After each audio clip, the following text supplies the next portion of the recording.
A aula 1, módulo 1, a gente vai falar sobre características do autismo e critérios diagnósticos. A descoberta da terminologia do autos, na palavra grego, vem de próprio, tá? Que significa ensimesmado. Então, por isso que se fala autismo. O Andy Blair, em 1911, começou a descrever sintomas, mas o autismo ainda era colocado dentro de psicose. Então, ainda se acreditava, né, que o autismo estaria dentro do quadro de psicose. Hoje a gente já sabe que isso não é verdade, porque o autista, mesmo apresentando estereotipias, ele não perde esse contato com a realidade, o que caracteriza a psicose em si. No começo dos anos 40, o Leo Kanner e a Hans Asperger foram os pioneiros no estudo do autismo, e depois a doutora Lorna Wing, no Reino Unido, adotou o termo síndrome de Asperger, que, como a gente vai falar mais tarde, na verdade é um termo que hoje, pelo DSM-5, já está ficando em desuso, mas ela colocou esse termo para definir autistas com alto nível de habilidades. Então, apesar de ter alguns sintomas, principalmente na parte social, esses autistas estariam no que a gente conhece hoje como alto funcionamento. Falando um pouco das questões históricas, a primeira teoria que surgiu foi nos Estados Unidos, no qual foi criado o termo mães geladeiras. O Leo Kanner, em 1943, que é um psicólogo norte-americano, cunhou esse termo, sugerindo que o jeito frio e distante das mães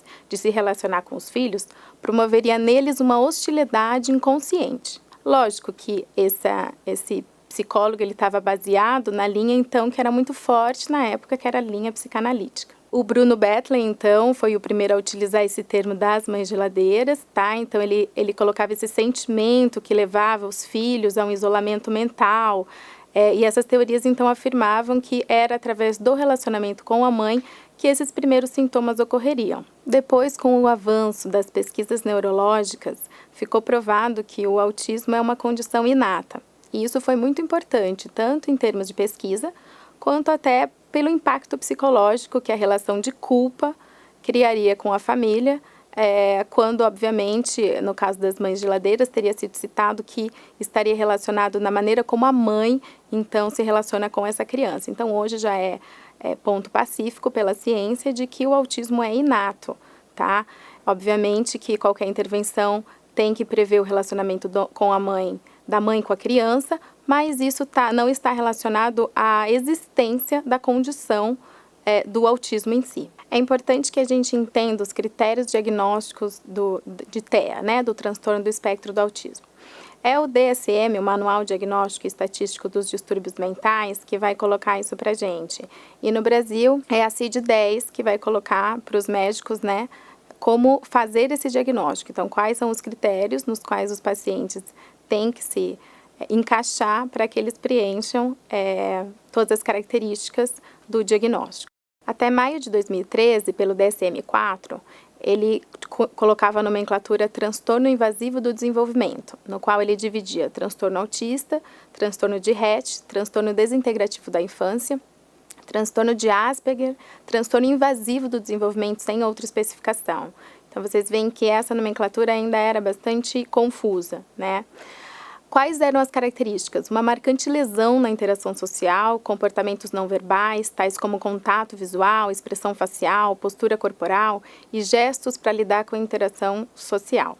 Dificuldade em desenvolver relações de companheirismo apropriadas, falta de procura espontânea em dividir satisfação, interesse ou realização com outras pessoas. Por exemplo, dificuldade em mostrar, fazer ou apontar objetos de interesse. Era colocado também uma marcante lesão na comunicação, um atraso ou ausência total do desenvolvimento da linguagem oral, sem ocorrência de tentativas de compensação, através de modos alternativos de comunicação. O terceiro ponto seria padrões restritos, repetitivos e estereotipados de comportamento, interesses e atividades. A obsessão por um ou mais padrões estereotipados e restritos de interesse que seja anormal, tanto em intensidade quanto em foco. Rotinas, rituais inflexíveis e não funcionais específicos. O DSM-5 trouxe muitas mudanças em relação ao DSM-4. E é importante a gente colocar aqui quais são essas mudanças, porque apesar dos médicos no Brasil ainda usarem a CID-10, é o DSM-5 que vai guiar o próximo CID. As mudanças do DSM-5 foram principalmente, ele traz um transtorno ao invés de 5. Esses transtornos não existirão como diagnósticos distintos, com exceção da síndrome de Rett, como foi achado um gene específico, ela foi tirada, tá, do espectro. Eles foram incluídos no diagnóstico de transtorno do espectro do autismo. Embora seja possível distinguir claramente a diferença entre as pessoas com TEA e aqueles com funcionamento neurotípico, é mais difícil diagnosticar os subtipos de maneira mais precisa. O DSM-5 trouxe, então, o transtorno do espectro do autismo, que seriam déficits clinicamente significativos e persistentes na comunicação social, nas interações sociais, manifestados de todas as maneiras seguintes: déficits expressivos na comunicação não verbal e verbal, usadas para interação social, falta de reciprocidade social, incapacidade para desenvolver e manter relacionamentos de amizade apropriados para o estágio de desenvolvimento, padrões restritos e repetitivos de comportamento, interesses e atividades, manifestado por pelo menos 2 das maneiras abaixo. Aí como eles dividem: A, comportamentos motores ou verbais estereotipados ou comportamentos sensoriais incomuns. B, a excessiva aderência a rotinas e padrões ritualizados de comportamento. E C, interesses restritos, fixos e intensos. Os sintomas devem estar presentes no início da infância, mas podem não se manifestar completamente até que as demandas sociais excedam o limite das suas capacidades. Essa observação que foi adicionada ao DSM-5 é bastante importante. Por quê? Porque muitas vezes é natural, por exemplo, para uma criança de 1 ano e meio, não apresentar, por exemplo, uma brincadeira, uma troca verbal tão recorrente com as crianças da mesma idade. Mas uma vez que você observa esse tipo de padrão de comportamento, uma brincadeira mais isolada numa criança de outra faixa etária, por exemplo, 3 anos, isso já é tido como um atraso. Então é extremamente importante que quando a gente avalia essas características que são citadas pelo manual diagnóstico, a gente tenha em vista o nível de desenvolvimento da criança de acordo com a faixa etária dela.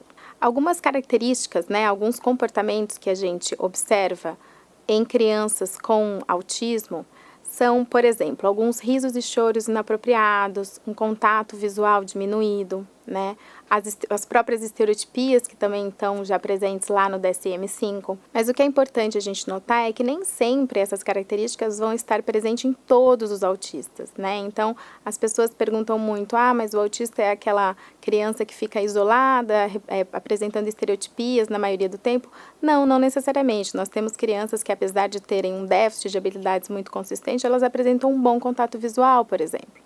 Então, essas características elas podem variar bastante. Em relação à prevalência, a gente tem em torno de 1 a cada 80 crianças autistas no Brasil. Nos Estados Unidos já se fala de 1 a cada 50, mas isso também tem uma variação bastante relacionada ao quão precisa é essa pesquisa. A cada 5 crianças com autismo, 4 seriam meninos e 1 menina. Então, a gente vê uma prevalência bem maior em meninos. Justamente por essa alta prevalência, e o aumento nos últimos anos do número de crianças com diagnóstico em todo o mundo, é que vai ser muito importante que todos os governos pensem em estratégias de intervenção para essas crianças. No Brasil, a gente ainda tem uma realidade bastante atrasada em relação a isso, então quase todas as iniciativas que existem hoje, as instituições que tentam dar alguma intervenção mais específica para essas crianças, foram feitas por pais de crianças com diagnóstico de autismo. A gente precisa ver mais a implementação de intervenções do Serviço Público de Saúde, Até porque esses tratamentos eles são relativamente caros e os pais eles teriam direito de pelo menos um auxílio do governo, que é o que acontece nos Estados Unidos, na Inglaterra e nos países de primeiro mundo.